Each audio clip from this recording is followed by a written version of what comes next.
Hello, Aquaria. Hi, how First, are you? Good. First, we have to talk about your outfit. What was the inspiration behind this? I just want to go really simple, something that I could wear to Trader Joe's. No, this outfit is the bodysuit that I used in the campaign for my NYX Cosmetics X Aquaria eyeshadow palette collaboration.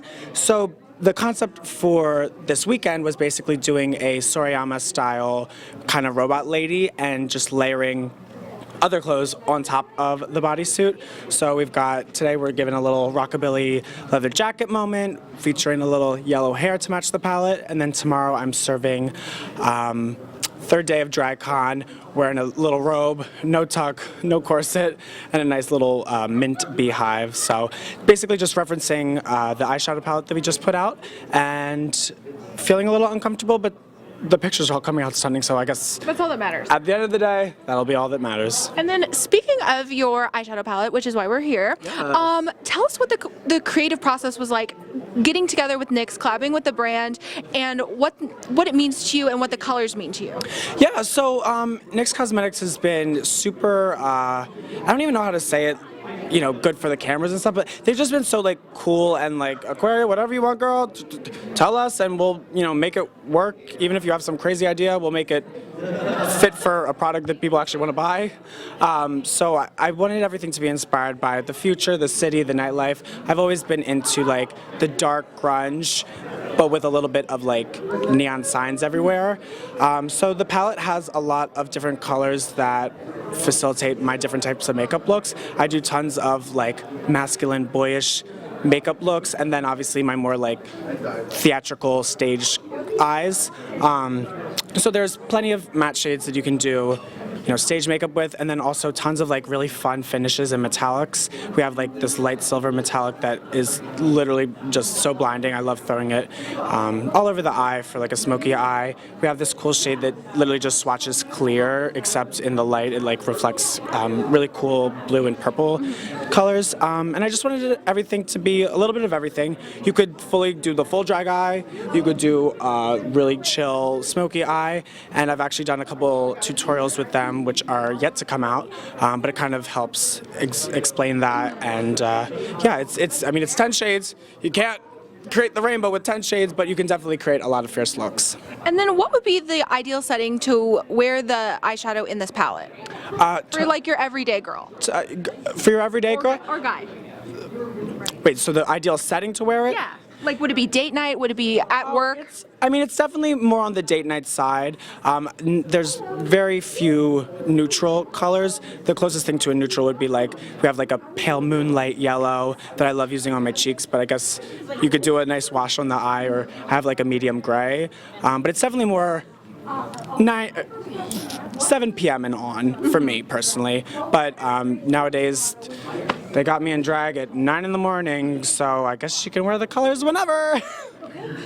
Totally. And then how long was the creation process from the beginning when they contacted you to the end? Was it a long process? Well, that's the other nice thing. NYX Cosmetics has left me out of the stuff that I don't need to be bothering with. So it's all kind of happened while I've been traveling and doing tons of crazy things. So I don't even quite remember. I know production for makeup does take a minute, and especially a brand as widespread and large as NYX Cosmetics, it's a lot to come up with all this stuff. This is the first collaboration they've ever done, and to be a part of that and to be a spokesperson for Pride and colors and makeup is a dream come true for anyone, let alone a drag queen. So probably took quite a while, but it's just been a long process that is certainly worth it, and they've put in so much care and effort. They completely did everything from my booth here at DragCon. It's 8 booths big, which is, I believe, it's almost too big, but it's also still almost too small.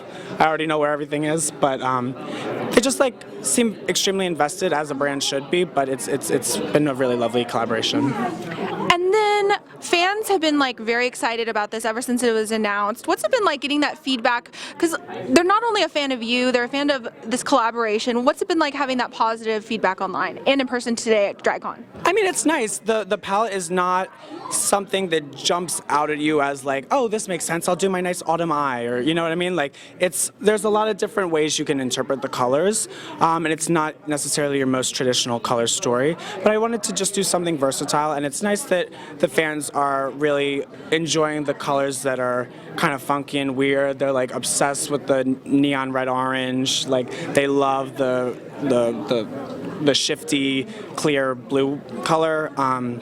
And just honestly having a positive reception to anything is really nice, but something like this is even cooler. And especially with all these other drag queen collaborations coming out, everyone's just been so supportive of it, and I can't, I have no complaints about that, which, if you know me, I usually have a complaint or two about something, so this is saying a lot. And then also you have an upcoming documentary, Work the World, about your tour. Yes. What are fans going to get to see on that? I actually just got to see a little sneak peek of my episode a couple days ago, the uncolored, unmixed version, and we actually filmed my part. It was right after I filmed the finale, so I am fun and charismatic and shady, but in my head I'm like butterflies. You know what I mean? So I'm not necessarily the person I am today, but it's really cool. It's cool seeing the camaraderie between all the girls on tour. A lot of my episode is Sharon Needles drunk, asleep, whatever, bothering me, just us messing with each other, which is so fun because, we are hardly on camera together or even in the same room together. So it'll be fun for people to see us really trying to pull at each other. And then for the rest of the episodes, girl, we've got Shangela, Latrice, Kennedy, Valentina, like some really ridiculous people. So it'll be extremely enjoyable and something that I think people will love to binge watch. Awesome. And then we're coming up on the season finale of Drag Race. 5 more days! And you're going to be handing over We upload this tomorrow. And you're going to be handing over your crown. What's some advice you'd give to the new winner? I think just in general, it's the first year is a lot, and it's a lot to take in. And everyone always tells me, like, oh, find the time to relax and enjoy things. And yes, you do have to do that. But I think it's very important to work hard and then be able to soak it in later. And just finding a way to keep everything happy. Sometimes you'll be doing like ping pong tour dates all across America with transfer flights and crazy stuff, and that can get very tiring.